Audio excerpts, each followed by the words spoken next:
नमस्कार। आज की इस चर्चा में हम एक बहुत ही दिलचस्प और पारंपरिक शिव कथा की गहराई में उतरने वाले हैं। ये सिर्फ कोई आम कहानी नहीं है, बल्कि हमारे कर्मों, हमारे स्वभाव और हमारे रोज के छोटे छोटे फैसलों पर एक बहुत ही सटीक चोट करती है। तो चलिए, बिना किसी देरी के सीधे इस कथा में प्रवेश करते हैं। अब इस पूरी कथा का जो आधार है ना, वो एक बहुत ही कमाल के सवाल पर टिका है। जरा सोचिए, क्या हो अगर स्वयं भगवान एक आम इंसान का रूप लेकर किसी के दरवाजे पर आ जाएं? ये स्थिति सोचने पर मजबूर कर देती है कि हम अनजान या जरूरतमंद लोगों के साथ असल में कैसा बर्ताव करते हैं। हमारी असली परीक्षा तो इन्हीं पलों में होती है ना। तो कहानी शुरू होती है सीधे कैलाश पर्वत की ऊंचाइयों से। भगवान शिव अकेले पृथ्वीलोक की ओर निकल रहे होते हैं, लेकिन माता पार्वती उनके मना करने के बावजूद उनके साथ चलने की जिद ठान लेती हैं। अब दोनों पृथ्वी पर आ तो गए, लेकिन यहाँ आते ही इस दिव्य कथा में एक बिल्कुल मानवीय तत्व जुड़ जाता है। माता पार्वती को अचानक जोरों की भूख सताने लगती है, और यहीं पर आता है माता पार्वती का एक बहुत ही खास अनुरोध। वो कहती हैं, मुझे खीर खांड का भोजन करना है।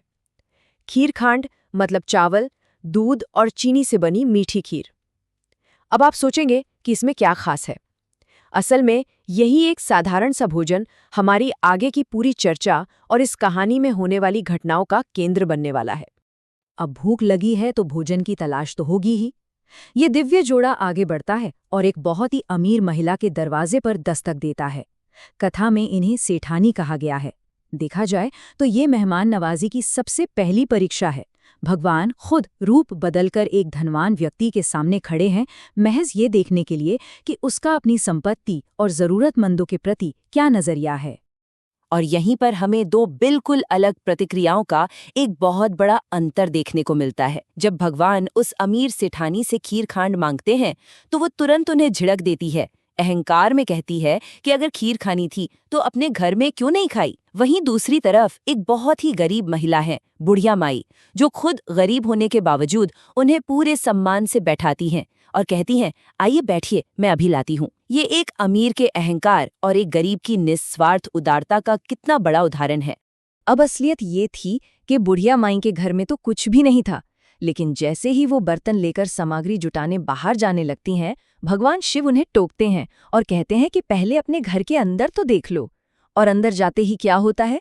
वो देखती हैं कि उनके सभी बर्तन चमत्कारिक रूप से दूध, चावल और चीनी से पहले से ही लबालब भरे हुए हैं। यह उस महिला के साफ मन का और उन पर हुए दिव्य आशीर्वाद का पहला स्पष्ट संकेत था। तो बुढ़िया माई ने बड़े ही प्रेम से खीर बनाई और भगवान शिव और माता पार्वती को पूरे मन से भोग लगाया। लेकिन भोग लगाने के बाद एक बहुत ही अहम सवाल उनके सामने आता है। वो गरीब महिला महादेव से पूछती हैं, महाराज, इस बची हुई खीर का मैं क्या करूं? मेरे घर में तो मेरे सिवा और कोई नहीं है। और यकीन मानिए, ठीक यहीं से ये कथा एक बहुत ही जादुई मोड़ ले लेती है। इसके बाद तो जैसे चमत्कारों की झड़ी लग जाती है। महादेव उस बुढ़िया माई को अपनी आंखें बंद करने को कहते हैं।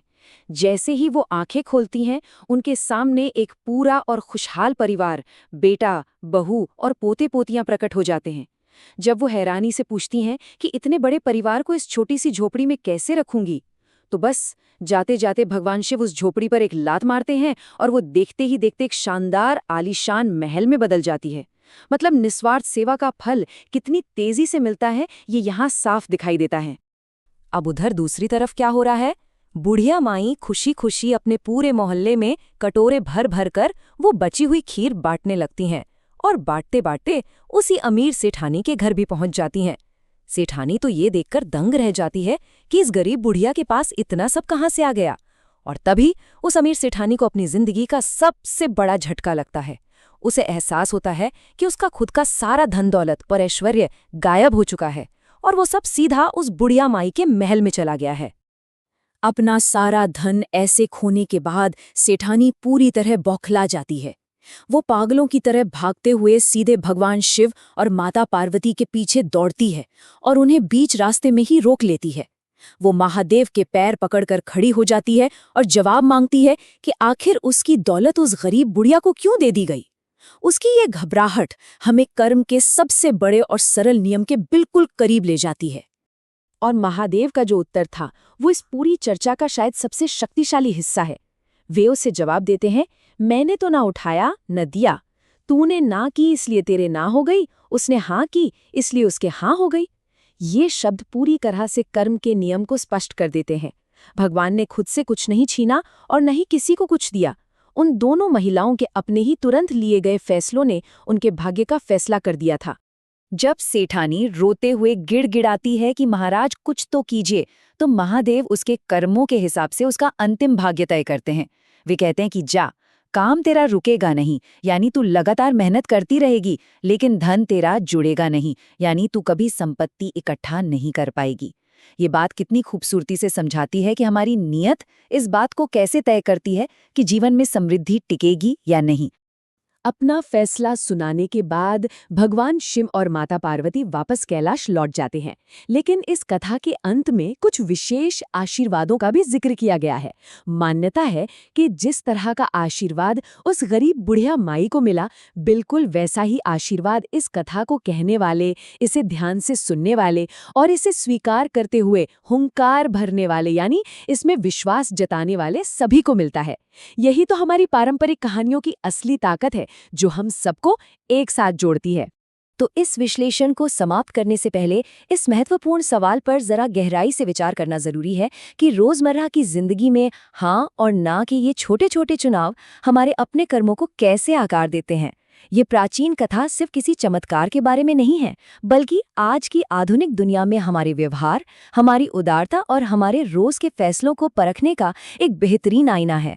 अगली बार जब कोई अफसर या कोई जरूरतमंद सामने हो, तो जरूर सोचिएगा कि चुनाव हाँ होगा या ना।